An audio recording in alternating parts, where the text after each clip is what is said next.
But that's one of the things I'm trying to do with the memoir. And it's a very interesting journey. Writer, the process is very isolated usually. And, you have to go into yourself to really write from yourself. I call it writing from the soul, because like when you're really having something that you're very purpose driven about, it is something your soul is calling you to do. And so you have to write from that place.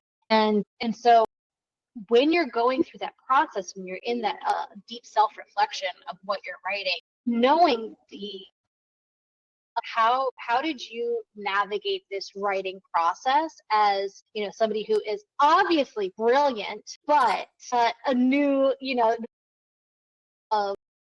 modality for you maybe, or whatever. Like, so as a newer writer, how did you navigate this isolated process while still like finding the flow in your writing? Yeah, that's a really great question. I mean, part of it was meeting you. I really believe I'm going to share a quote with you that, again, I can't take credit for, and I can't give you the author because I heard it from someone else. I heard it from, there's a nonprofit in Oregon called Sacred Art of Living Center.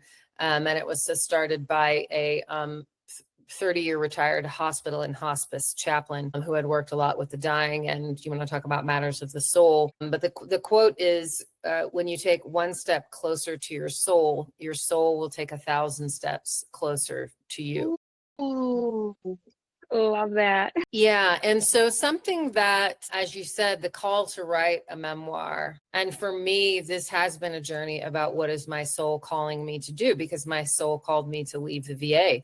Didn't make sense to a lot of people. Wasn't, a family member told me leaving the VA was the stupidest thing I ever did. And I say, well, I think it was the most brilliant thing I ever did. And it saved my life, but I, have noticed, and this is again something I'm trying to capture in the memoir, that when you listen to your soul, when you make a decision, when you commit, the universe, God, whatever works, whatever spiritual language works for people, brings things into your life, brings people into your life. And this was the process when I committed and I said, I'm going to leave the VA. I'm going to pursue my dream. What's the worst that can happen? If my veterans can survive combat, I can survive taking a risk for a few years to try to start a nonprofit.